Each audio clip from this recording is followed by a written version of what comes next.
think, going to close up shop there at the Academy parking lot. But my understanding is officers are now dispersing and going to other neighborhood groups that are meeting, and so they'll be all across the city tonight. That's right. So folks going to be out and about tonight, getting to meet with CCPD and the other police departments around the area. Weather will be good for it. It'll be warm, which is no surprise for residents of South Texas. It will not, though, be as humid as we sometimes can be this time of year, and that is still thanks to Helene, really. The remnants of that storm now getting back into the Atlantic, still some rain in the mid-Atlantic states, and that drier air still working into Texas. We're keeping tabs on the Western Caribbean, Southern Gulf for some unsettled weather.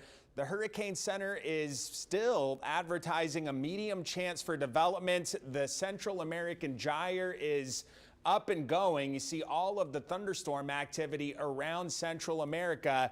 So our focus for the tropical potential, at least, is going to be the Western Caribbean and Gulf of Mexico. This is the piece of upper level energy I think is most likely to try and develop. It's still in Central America, but that gets pushed north by high pressure that'll move into the Western Caribbean by Saturday. That shoves this feature north. Meantime, Saturday, we're going to have more moisture building in and a little upper level feature that comes in from the west. That's going to help our rain chances here. But this one, the low that's in the Gulf with the chance for development, I think if it does develop, it's probably going to be in the southern half of the Gulf. There's going to be a lot of wind shear in the northern half. That would mitigate strengthening and or development if it gets farther north.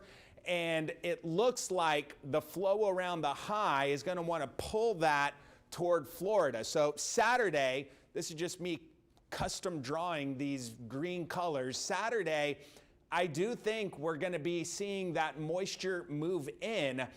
But the overall trend over the weekend and early next week will be to gradually move to the eastern side of the Gulf.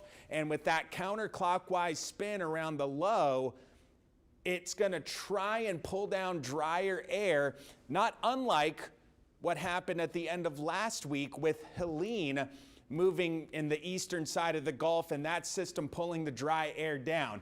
Not saying that's what's going to happen with this feature. The strength still to be determined, but we may be looking at some drier air into early next week. That'll be after a decent chance for rain. I think Saturday looks like the best chance for scattered showers, and the coastal counties will be the best locations to get rain. It gets more isolated as you move farther inland, with the best shot being Saturday.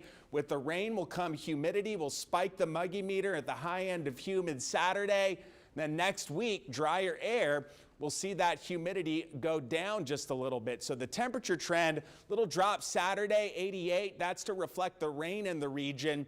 Then we stay in the low 90s, which is above seasonal average, as we head into early next week. Tonight, 71, mainly clear and mild.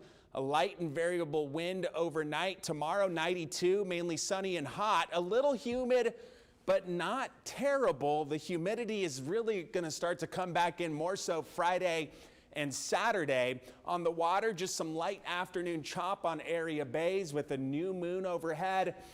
And again, aside from Saturday, I think it's going to be, it's for sure going to be warmer than average next 7 days.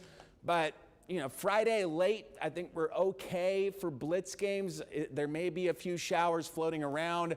Saturday looks like the best chance for it. I know we've got the Heart Walk on that day with the American Heart Association. Sunday still could have some lingering stuff, but the system in question looks like it's going the other way, not toward us, and we get a little rain with the surge of moisture. So, all right, lots to keep track of. Alan, thank you. Still to come here.